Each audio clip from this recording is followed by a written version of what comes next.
কি করছিস রে ভাই? মন খারাপ করে বসে আছিস কেন রে ভাই?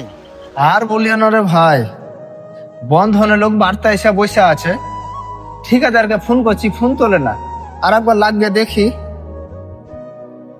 এবারে মতন দেখি কি হয়। ফোন তুললে ভালো, নাহলে ঠিকাদার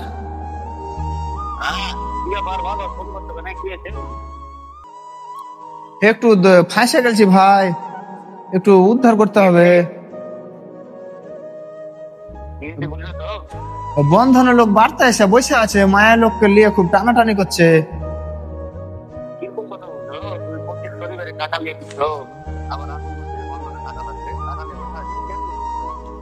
এবারে মতো দেখো ঠিকাদার, না হলে মায়ের লোককে নিয়ে টানাটানি করছে। বন্ধনের তো অভ্যেস জানো, ওই 2150 টাকা লাগতো।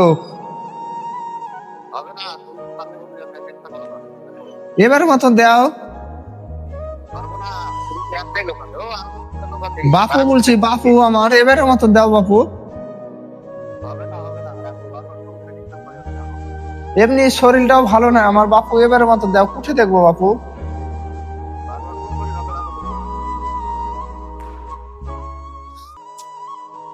কার কাছে দেখবো ভাইবা উপায় নাই। হ্যাঁ রে জীবন।